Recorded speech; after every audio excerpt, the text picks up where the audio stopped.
Real leadership is built in the moments no one ever sees. There's no such thing as accidental success. Performance is built on high standards, discipline, and reps, time over time. I'm Todd Mezrah, And I'm Max Mezrah. and welcome to the Business Athlete Podcast.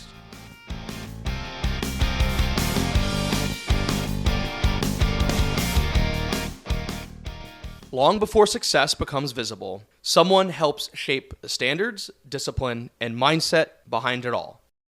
What's up, T-Mez? How you doing? Hey, buddy. What's up, Moose? Before we go any further, there's some context worth knowing. My name is Max Mezrah, son of Todd, the infamous author of The Business Athlete. People close to him know him as T-Mez. This episode is all about mentorship, the people who shape how you think, how you show up, and what to expect from yourself. You'll also hear me use the term amateur. We'll unpack that a bit more later, but for now, think of it as the stage before success becomes visible, when the foundation is being built. So, today we're talking about mentorship and how you have accumulated and persevered through the trials and tribulations throughout your life through your mentors. So, first question that I have for you is about when you were a child and when you were a so-called amateur. When you were a kid, what made you competitive? Was there like a specific point in time or moment or situation that you were in that really changed you and created this competitive, indomitable spirit? I mean, it's an interesting question because I've always wanted to win. But when I found out that there was a sport where you were going to be competing against people that were the same size as you, I immediately thought, oh, how could I lose that? I felt like I was in an advantage over everyone else because I was super confident as a kid. And if I'm going to be wrestling people that were the same size as me, I'm not too sure, at least I didn't feel at the time, they really had a chance. So then who molded that competitive spirit? So I lived in a home with parents who were successful, specifically my dad, who was number one for many years in his life insurance sales position, at the time Pacific Mutual, which is now Pacific Life. And he always prided himself on being number one, not only in the agency, number one in the state, but ended up becoming a top 10 producer in the entire United States. So I was living with that type of a person, that type of a personality, and someone who just wanted to win and be the best at everything they wanted to do in their particular career. And so I was around that constantly. I'd say that was pretty motivating, and seeing that day in and day out, I didn't think there was any other way to think other than to want to win. Is there like a saying that my grandfather, your dad, has that's really stuck with you? I mean, there is one saying, and I think you know what it's going to be, but my father always instilled in us, focus on getting paid the worth of the man, not the worth of the job. And that really resonated with me. Obviously, I'm an entrepreneur. I've started multiple different businesses. Been fortunate enough to be successful and work with a variety of different people, very talented, most of which are a lot smarter than me. Here again, I'm learn to surround yourself with people that are smarter than you. That's kind of how you grow. But yeah, get paid the worth of the man. And that is pretty meaningful. And if you think about the worth of the man, basically it's about having agency. And I know that you love that word, agency. But it's about being in control, about having choice, and about being able to execute on those choices that you're able to make all on your own and making something happen. So being impactful. What was the first lesson, do you think, that you learned from your dad growing up? Well, the first lesson I ever learned was to show up. Is that because you didn't show up one time, or like what lesson was this? It's to show up, but show up every day, both physically and mentally. So everyone can just show up physically. You can go to class and show up. You can show up for practice, but you've got to show up with meaning, and you have to show up mentally as well, because just physically is not going to do it. You've got to be in the right headspace, and a lot of life is a mental game. And those that understand the mental game persevere. I mean, you can look at sports athletes. It's the difference between, Roger Federer and another player is mental. Djokovic, the same thing. They play at a high level. They're just mentally stronger and tougher than others. There's other players that have great skills. You could argue maybe better skills than some of the greats in tennis, but their mental toughness is insane. And the same goes for the business athlete. So if you're in business and you're mentally tough, you might not need to be the smartest, but if you've got high levels of NGU, which is never give up, and you have mental toughness and you have the confidence that it takes to be successful, you're going to win. When you were like first starting to shape what it is that you are today, what were you specifically trying to learn, and who was giving you that, not waterfalling that knowledge to you? So on the wrestling side, it was the coach, sure, but it was also other wrestlers on my team who are already successful that have been wrestling for years. I started wrestling as a junior in high school. So I was competing against people who had been wrestling for 5, 8, 10 years. What propelled me to 21-0 before I got my ass kicked by the state champion, who my coach didn't tell me was a state champion purposefully because my head was pretty big and I had a massive ego, and I'm 21-0, and my name's being announced in church every single day as Todd Mezrah won another match. My name's in the paper. I'm thinking it's pretty cool. I didn't have that experience, so I was winning off of pure confidence that I'm going to slap this kid around who's the same weight as me. That's ridiculous. And I was pretty strong at that weight, and it was just mental fortitude and just a sheer will of wanting to win until I met someone who had all of that and significantly better skills and more experience and more discipline, and they've been wrestling for 10 years. So when it comes to like business, though, the attributes and traits that you now have, which one of those did you first develop, and what do you credit that to?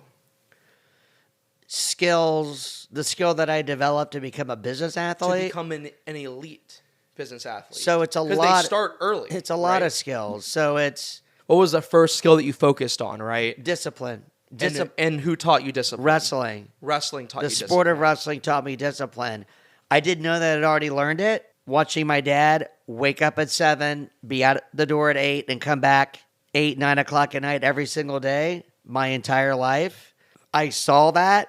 I didn't realize, in fact, I didn't know what the word discipline was when I was a little man. Some still consider me a little man given my height and weight, but that's fine. I might be little and I think you have little man syndrome for sure. Well, that's why I loved wrestling, because I could actually get a high school letter by competing in a sport where everyone's my same size. Like, I thought this was like crazy to me.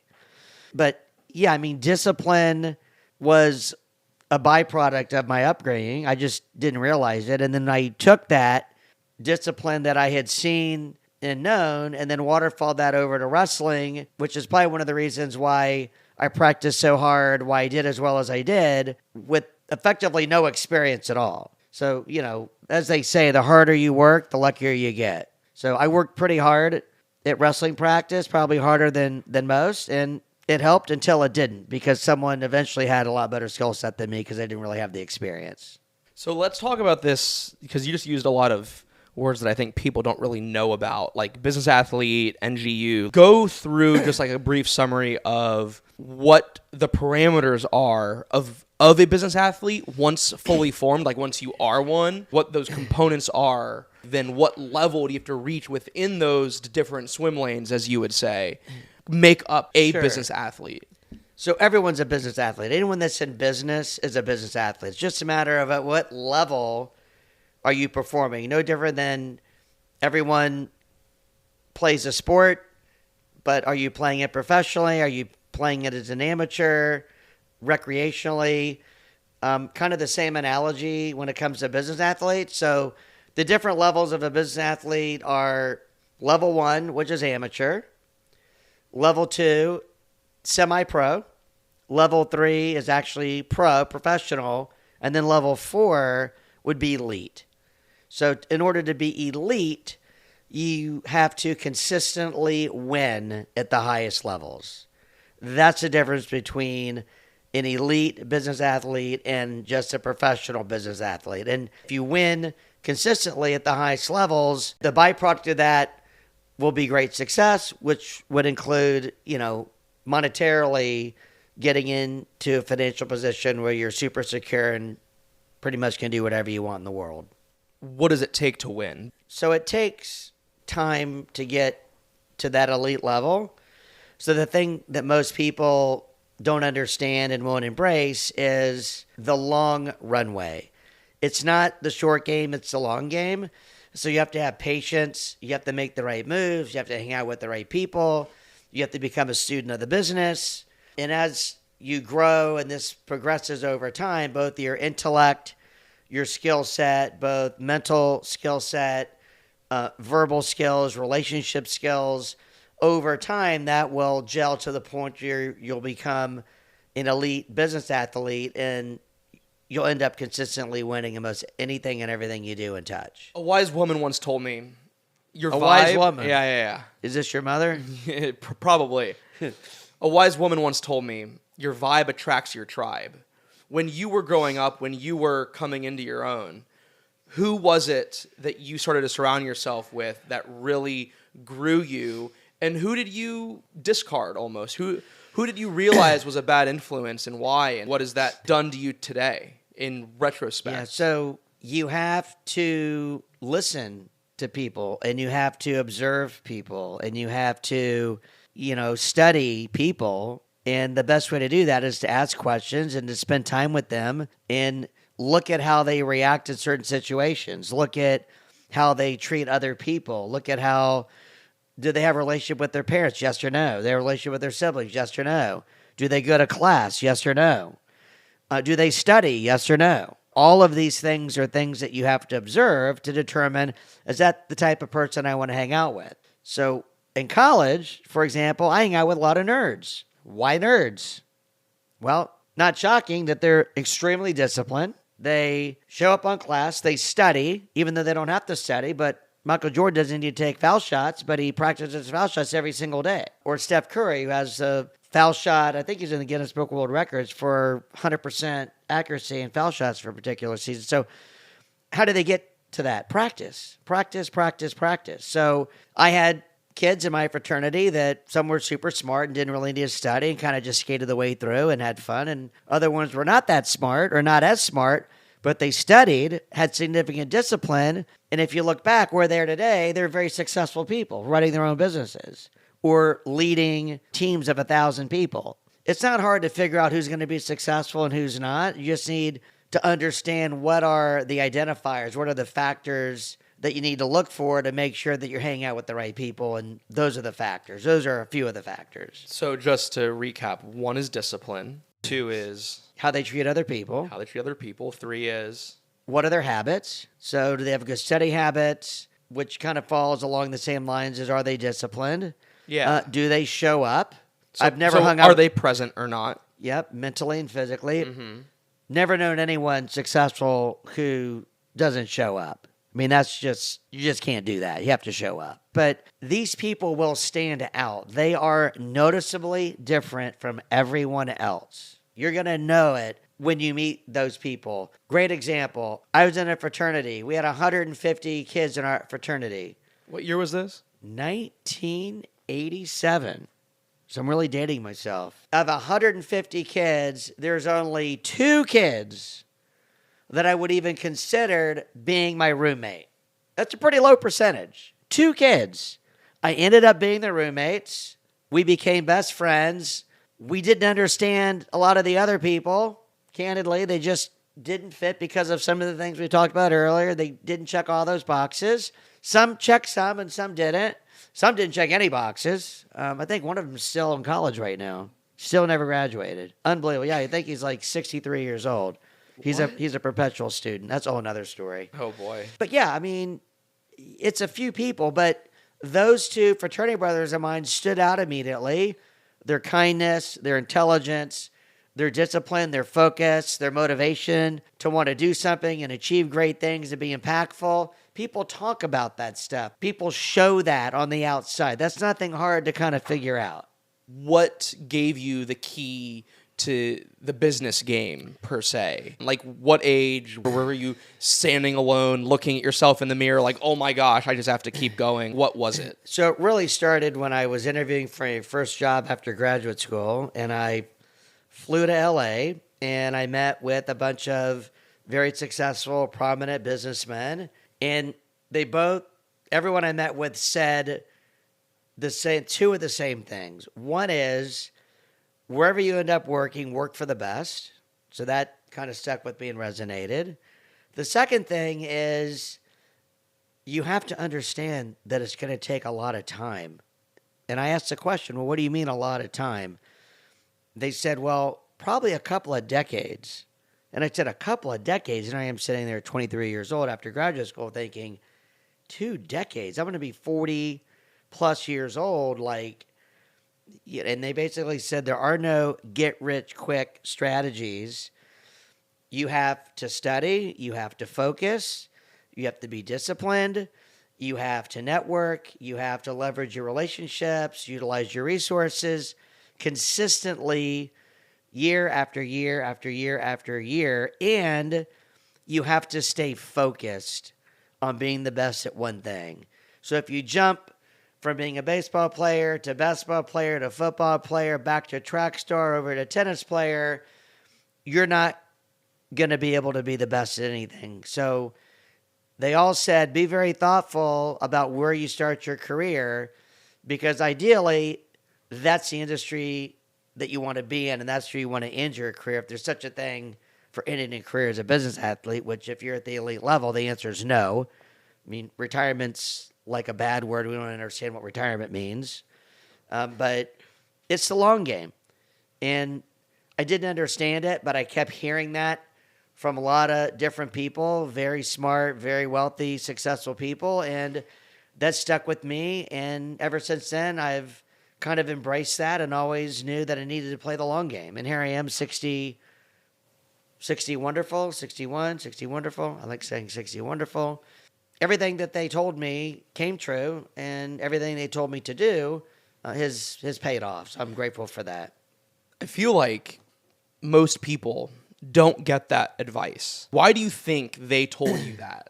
Like, what do you think when they saw you enter the room and they started talking to you? Why give you that advice? Well, it helps to have parents that are loved by other people.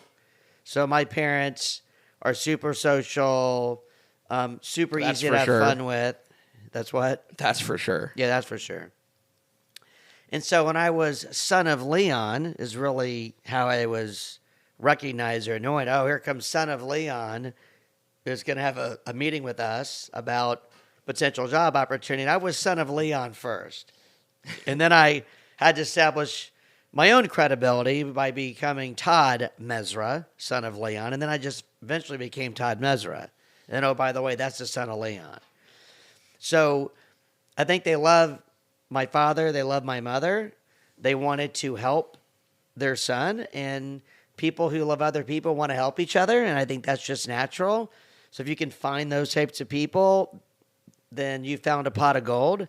And they were very honest with me and very candid. And I took what they said at heart, and it's never left me. So it served very well. So if I were to kind of summarize what you just said, it's basically the deepest, most truthful advice is to hear it from people who already have a developed connection with someone already in your network, right? For example, it was in your case, it was your dad who was already loved, already appreciated in your network, and then he was able to get you in front of those people who loved him, and that love waterfalled over to you and created a very honest platform. No different than me talking to your friend this afternoon. He called you? He called me. Unbelievable. He's in some deep shit, so. Not really. I think it could be an opportunity for him. It's a huge opportunity. But he didn't see it as that. He saw it as all negative. The reality is, if I didn't love you and didn't care about you and you didn't really like him as a good friend, I'd never talk to him. Yeah. Honestly. True. No, I know. So, I'm doing you a favor, which does him a favor, and it's always fun or a lot more enjoyable to provide coaching to people who listen. And you can tell if someone's listening two ways. One is they ask questions, and the other one is they actively listen back. And then lastly, if you could throw a third element in there, they actually execute on what you're telling them they should be doing that's going to help them achieve whatever it is they're looking to achieve in life, or in that particular situation with your friend and that business. So, yeah, I mean, people want to help people they like. I mean, that's just how the world works. So you have to be likable. Starting with the people in your network that love you is key, I feel like. It helps, but that's not enough. I mean, you have to sell yourself at the end of the day, but... Well, it's more than that. So, yeah, they love you, but they've never started a business. They love you, but they've never had to make a payroll. They love you, but they've never had any experience doing business internationally. So it's a combination of someone who loves and cares about either you or someone in your family, and then can transfer that knowledge over to you. So they have to have knowledge. So it's love, it's knowledge, it's experience, and then the know-how on how to execute on all that. So effectively giving you the roadmap, that is priceless. That has saved me hours, days, months, years, ramping up to get to the level of the elite business athlete, probably a lot quicker than most. But I also learned to listen. I also learned to shut up and respect other people's opinions. I also realized that I didn't know everything. And when you're young, you think you understand how the world works. And, you know, young people don't know how jack shit works. They just think they do. So failure is huge. Failure is an opportunity to get stronger. It improves your knowledge base and educates you on what not to do. But if you can learn from other people who have already failed, so you don't need to necessarily get both your legs blown off. You might just get one leg blown off and you can still hop around and function. But a lot of people are failing because they're not learning from their mistakes. They're not listening to other people who have already had those experiences and have been really very successful. You can't argue with success. You just can't argue with that. And everyone has their own style. I'm not saying that their style is going to work for you, but there's certainly a lot to be gleaned from their trials and tribulations and their failures that you can certainly store in your database. Make sure that you don't do that, or you consider not doing that, and what the repercussions of that could potentially be based on what that person, mentor, coach was actually sharing with you. What do you have to say about leveling up from amateur to semi-pro to pro to elite? What do you have to say about breaking that barrier? So my advice to get from level to level is to be patient. Don't move too fast, and don't think that you're already at level 3 when you haven't even accomplished level 1. But some people say fake it till you make it. So the general advice is, you have to pretend that you're elite in order to even get in those rooms, to have those opportunities. So I would say fake it till you make it. I mean, that's kind of bullshit. You need to be with someone that's already made it, and you don't really need to fake it. So don't try and go on a meeting on your own thinking you're going to be able to understand every issue and address every single question they have. Go with a mentor. Go with someone who has experience. Learn from them. It's going to take time, but be humble. Be patient. It's a long runway. Surround yourself with people smarter than you. Show up with someone who already has experience. You can live and learn from them through their lens. Take a lot of notes. Max, make sure you're writing that down. Take a lot of notes. Take a lot of notes on these notes. And study them. And then you have to practice them. So you have to practice every single day. What do you think is the difference between someone that is more of a figure of success versus someone who's actually a true mentor, a guide? Because Michael Jordan, sure, you can admire all of his skills, you can admire his success, but when push comes to shove, he's not there actually helping you with nuance of your situation. How do you differentiate someone in your life that is someone to admire or someone that can actually help you? People who spend time with you. People are committed to taking time out of their life to give you their secret sauce, their revelations, their wisdom. It's people who give you time. Time is all we have. That's the most valuable commodity. So if they're going to give you your time, that's worth a lot, especially if they're busy, successful. Like I took time out on my drive back from a meeting from St. Pete, and I got his text, and it sounded like he was in a bad situation. I immediately called him because I care and I wanted to help him. My friend. Your friend. And he appreciated it. I talked to him longer than I wanted to talk to him, but it's all good. What's the word for talking a lot? Loquacious. He's loquacious. He keeps second guessing himself. Well, what about this? What about that? It's like, dude, have you ever heard the saying, hang out around the hoop? And he says, no. I said, you need to be patient. Hang around the hoop's about being patient and disciplined. Stay focused, and the ball will eventually bounce off the rim and land in your hands, and you can dunk it. But if you're not hanging out around the rim, around the hoop, you're not going to get the ball, dude. And he's like, oh, wow, it's really cool. That's really cool? That's how it works. You have to be omnipresent. If you're not omnipresent, you're not going to be able to win. Biggest issue with kids these days is lack of patience. There is no get rich quick. Yes, there's these influencers that can make $1 off of effectively filming themselves doing stupid shit, but I guess that's one way to make a living.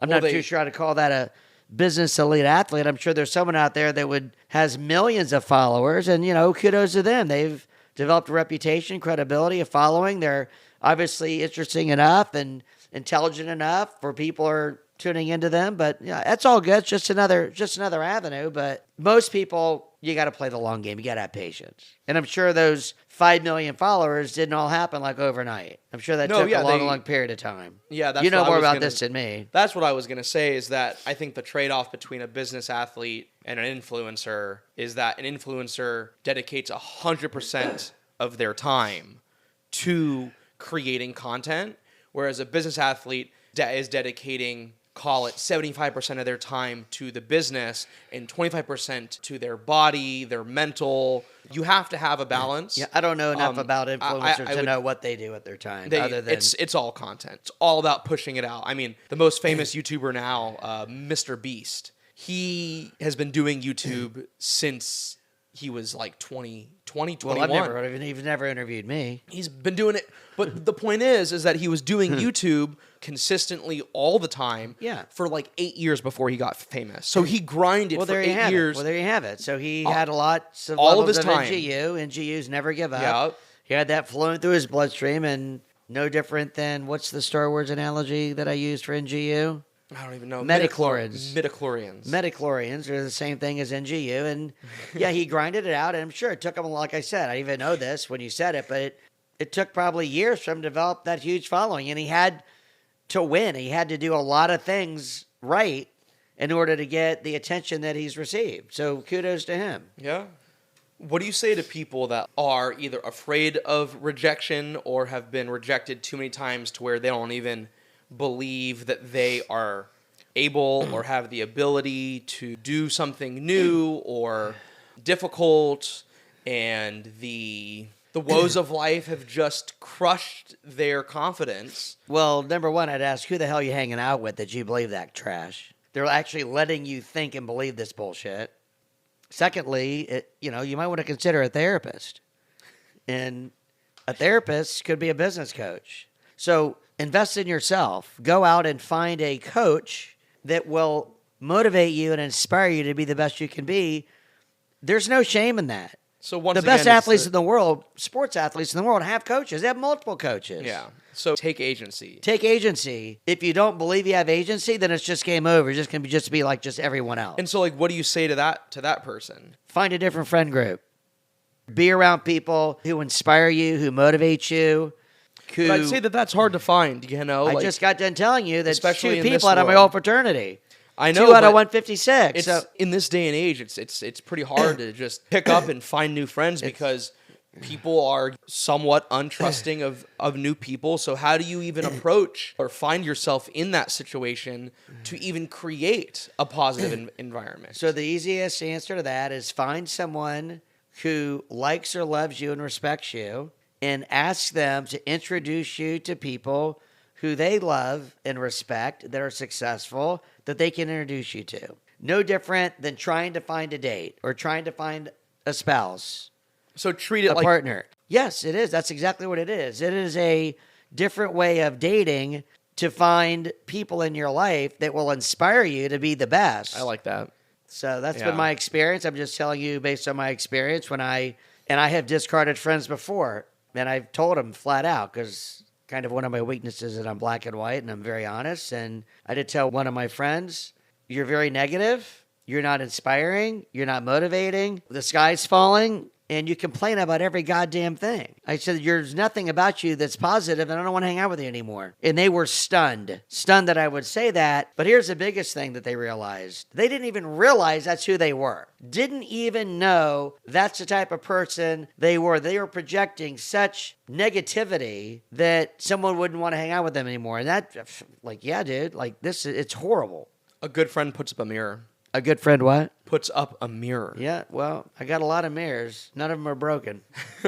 Coming back to the present now, we've talked a lot about your past and what it takes to get here. What's that daily routine to get you in the zone, consistently have those wins, and be that elite business athlete that you are? Get up early, between 5 and 7 a.m., read a couple of business papers, find out what's going on in the world and in the financial markets, look at different alerts that I get specific to clients, prospects, relationships, and make sure I know what's going on with the people that are closest to me and the businesses that are closest to me. So just get up to speed. That probably takes an hour. Then, after I'm up to speed on the world, the day, the clients, businesses, everything else, then I dive into emails. And I respond to emails immediately. Sometimes I'll be up in the middle of the night responding to emails, which is being that follow-up freak can be memorable, very memorable, because I'll have a client that says, oh my gosh, responded at 2 a.m. Well, I happened to get up. For whatever reason, went downstairs, couldn't sleep, started firing off emails. You know, people like to know that you're always thinking of them and working hard for them. And then I have my coffee, I have a little bit of breakfast, and then I start my day. I go to the office. And I've got scheduled meetings back to back, back to back. I mean, you've seen my schedule. It's a little crazy. Unmanageable. Well, it's apparently unmanageable still with 3 people helping me, and it's still unmanageable. So it is that intense. That's a whole nother podcast. For, how do you manage chaos? It's challenging. How do you find people to keep up with you? I should say stay ahead of you. Almost impossible. So, yeah, high energy breeds momentum. Momentum can breed good outcomes and success. Do you think that's all it takes? Well, what do you say to an introvert that might have a lot of passion, have a lot of ideas? Well, it's different. There's different forms of energy. I'm not just saying outward energy. And there's different styles. As I mentioned earlier, there's different ways to get to the finish line. There's different ways of becoming successful. So what would be an introverted type of energy? There's probably an intellectual, and they probably do a lot of research, and they take their research and they leverage that into opportunity, and they get other people to do some of the grunt work and heavy lifting. But at the end of the day, they're doing research to find opportunities others have not seen or have not found. And you don't need to be high energy, outgoing, rah-rah, Mr. Relationship in order to find those opportunities. Now, if you happen to be a bourbon drinking analytic, so you can get into the weeds and you can build relationships, but anyone that's successful has some skill set around building relationships because no one on this planet is successful on their own. Let's make sure we understand that. Everyone has needed help. Everyone. So they have found help. They have identified those quote unquote, those people that they want to hang out with to help them persevere in life and build a successful business. I've had a lot of help along the way. A lot of help. I still have help today. What's the saying? Rome wasn't built in a day. Yeah, I think that's the saying. Yeah. It wasn't built in a day, and it wasn't built by one person. Armies built Rome. I thought Marcus Aurelius built Rome. Nope, he was just part of the golden age. Just part of the golden age. Mm-hmm. I think the last topic I want to cover with you on this episode is the responsibility of a business athlete at your age as they have moved away from being a mentee and moved into being the mentor. What signals do you look for when you're looking to mentor anyone? not just me, but anybody in the business, anybody in general? Yeah, so first of all, mentoring is like the pinnacle. If you've had all these experiences and you want to share that to grow other people, to me, that's the most fun. That's the pinnacle. That's how you have long-lasting legacy. So to be able to get to that level is super fun to me. It's even more fun if you find people who want help. There's a lot of people out there that are arrogant that think they figured it all out and they don't ask for help. Well, good luck with that as a strategy. So people that want to be helped, that will call you, like your friend called and said, I need your help. What do you think of this situation? Other people in the industry, I want to share my wisdom so that other people can grow. And I get nauseous pride out of watching other people become successful because of the guidance that I've given them. That's super cool to see that happen.